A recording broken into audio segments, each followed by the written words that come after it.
समस्तीपुर मुफस्सिल थाना अंतर्गत नौकरी के झांसे में 100 से ज़्यादा बच्चे बच्चियां फंसी, जिसको प्रशासन ने मुक्त कराया। नमस्कार, आप देख रहे हैं बिहार भारती न्यूज। बिहार भारती न्यूज में आपका स्वागत है।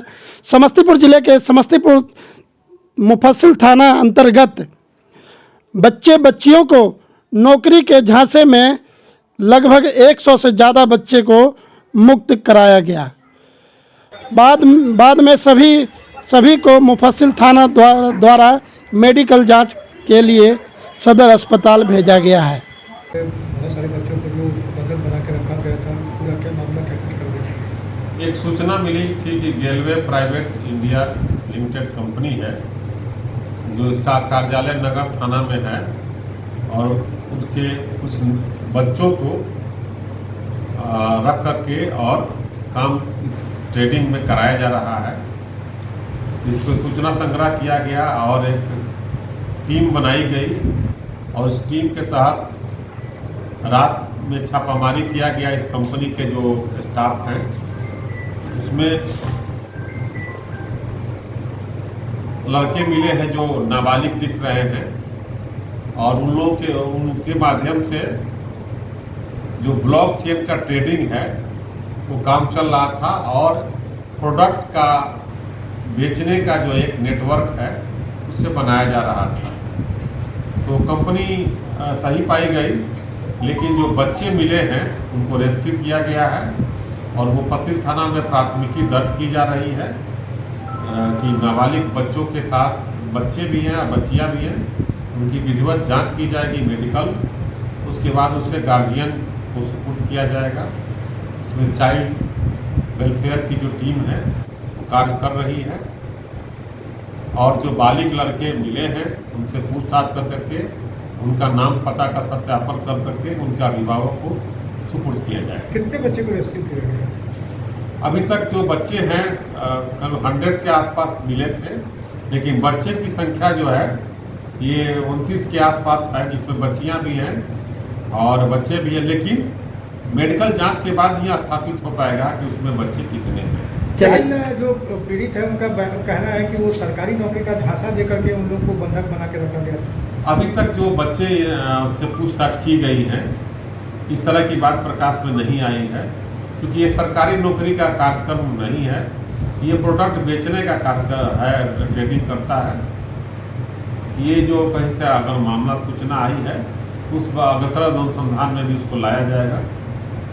सर, चाइल्ड ट्रैफिकिंग जो दिल्ली में है उसको क्या सूचना मिला था, किस सूचना के आधार पर रेड पड़ी है? नहीं, यहाँ पर एक बच्ची थी जो कार्य कर रही थी, वो बालिग बच्ची थी। उसने अपने सिस्टर को कुछ जानकारी दी थी, कुछ जैसा कि बताई कि यहाँ पर उसका कुछ ट्रेडिंग के दौरान विवाद हुआ था। उसी क्रम में जो है वो सूचना दी थी। उसी सूचना के आलोक में वहाँ से सूचना मिली थी, जिसके तहत ये कार्रवाई हुई। आगे क्या कार्रवाई विधि सम्मत की जाएगी? आगे प्राथमिकी दर्ज की गई, नाबालिग बच्चों को इस ट्रेडिंग में लाया गया है, और मेडिकल के बाद ही आगे की कार्रवाई। इसमें जोड़ने के नाम पे कितने रुपए लिए जाते थे, कैसे क्या? इसमें जैसा कि बताया गया कि इसमें जो लड़के आते थे उनको एक ब्लॉकचेन के तहत लाया जाता था, और उनके रिश्तेदार परिवार वाले ही या दोस्त लोग जुड़ते थे। नीचे में 25,000 रुपया फीस लिया जाता था, जिसमें 12,500 रुपया के उसको आईडी बनता था, और आईडी में बजाते आधार कार्ड और लिया जाता था, और बाकी जो पैसे हैं उनको खाना पीना रहने का व्यवस्था किया जाता था। 1 महीना यहाँ ट्रेनिंग चलाई जाती थी कि कैसे प्रोडक्ट को बेचना है और कैसे प्रोड्यूस करना है लोगों के बीच। कुछ संदिग्धों को हिरासत में भी लिया गया है क्या? अभी तो पूछताछ की गई, उससे कंपनी के अन्य स्टाफ लोगों को लाया गया है, और जो क्योंकि नाबालिग बच्चे काम कर रहे थे तो ये कानूनन अपराध है, तो उनको यूज किया जा रहा था।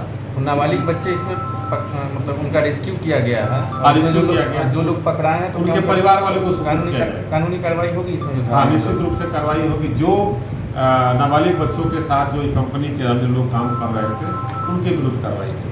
कंपनी को सील भी करने की प्रक्रिया की जाएगी क्या? अभी जो है प्रक्रिया जारी है रेस्क्यू का, क्योंकि बच्चों को हम लोग विभिन्न जगहों से लाए हैं। घर में भी रह रहे थे, मतलब स्वतंत्र रूप में रह रहे थे, ये वहाँ से लाया गया है। फर्दर इन्वेस्टिगेशन में जो आगे का कार्रवाई होगा वो काम करेंगे। देखिए, ये दोनों सांप को अधसर जाति का बोला जाता है और अब बिहार में नाग देवता का पूजा का समय आ चुका है। यहाँ पे नाग पंचमी होता है, उसमें सांप जो है निकाला जाता है और आम जनता को दिखाया जाता है और उसको पूजा पाठ किया जाता है। तो देखिए, गर्मी का समय है और कैसे ये नाग नागिन निकल के बाहर घूम रहा था, आम लोग देखे तो